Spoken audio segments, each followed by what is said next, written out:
আজকের গল্প ভূত মানে ভূত। কাহিনী নারায়ণ গঙ্গোপাধ্যায়। গল্প পাঠ অঞ্জন বসু। গল্প ভূত মানে ভূত। আয় একটা ভীষণ ভূতের গল্প বলি।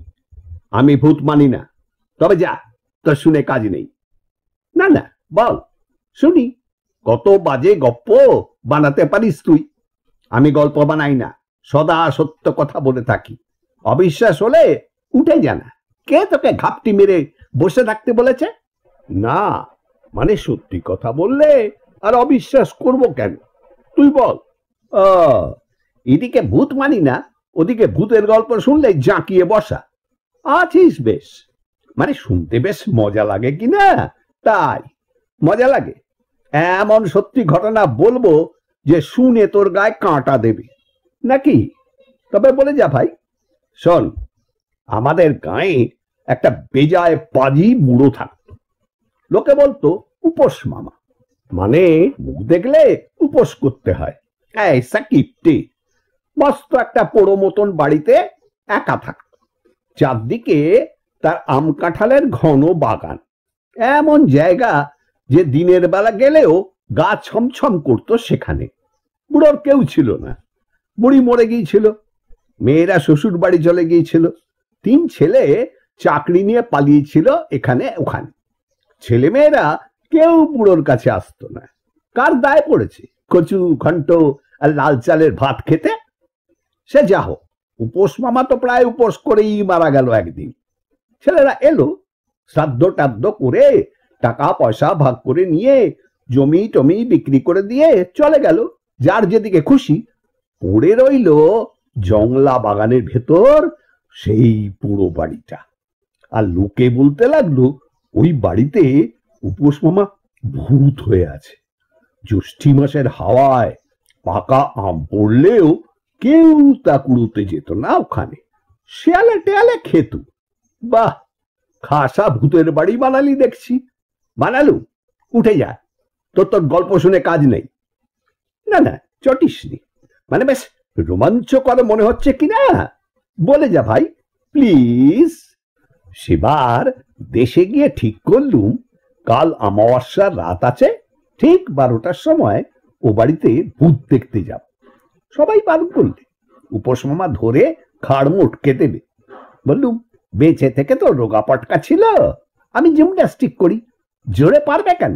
দেখি না ভূত হয়ে উপোস মামার কিরকম তাগদ হয়েছে গায়ে। গেলি? কেন যাব না? ঠিক 12টায় পৌঁছে গেলুম। কে অমাবস্যা, তাই মেঘ করেছে আবার। বাগানটায় ঢুকতে সত্যি বলতে কি ভাই, গা ছমছম করতে লাগলো। যেই খানিকে গিয়েছি, ঝড় ঝড় ঝড়। হ্যাঁ কি? টর্চের আলোয় দেখি হাওয়ায় একটা শুকনো ডাল খসে পড়েছে। মন খারাপ হলো বুঝি? শোন না, আসল রোমাঞ্চই তো বাকি রয়েছে। বল ভাই, একটু কাছে ঘেঁষে বসছি, কিছু মনে করিস নি? না না, মনে করবো কেন? তুই তো আর ভূতে বিশ্বাস করিস নে। তারপর শোন, গুটি গুটি তো গিয়ে উঠেছি সেই পুরো বাড়িতে। বাপস, কি অন্ধকার! আর চারদিকে চামচিকে আর কিসবের কি বিচ্ছিরি গন্ধ। তারপরে যেই বারান্দা ধরে এগিয়েছি না, ছটপট ছটপট। হ্যাঁ কি ছটপট? কিছু না, বাদুড়। দাঁড়া না, আরো আছে। বাদুড় তো পালালো, কিন্তু একটা দরজা ভাঙা খালি ঘরে যে ঢুকেছি না, কি দুটো চোখ ছলছল করছে।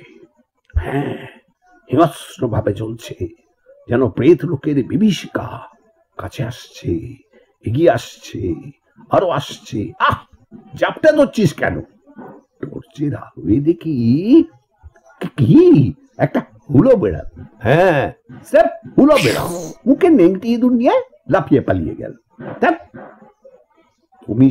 দমিসনি, আরো আছে। তারপর ঘরের বারান্দায় শুনি কে যেন আসে, পা টিপে টিপে সাবধানে। বুক চমকে উঠল। কে কে আসে এমন করে? কার পদধ্বনি?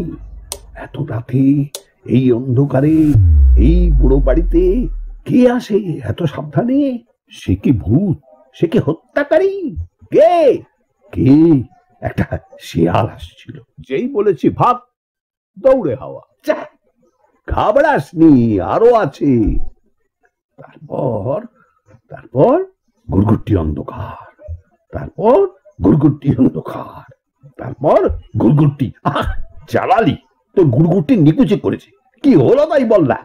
কি আর হবে, হয়রান হয়ে বাড়ি চলে এলুম। আর ভূত, ভূতই তো। ভূত মানে ভূত, মানে অতীত, মানে উপোস মামা অতীত হয়ে গেছেন, তিনি আর বর্তমান নেই। তাই তাঁর বাড়িতে আপনাকে দেখতে পেলুম না। এই তোর ভূতের গপ্প, এই তো আসল ভূতের গল্প। ভূত মানে ভূত, মানে অতীত, মানে উপোস মামা আর বর্তমান নেই। স্টুপিড, যা যা, ভাগ এখান থেকে।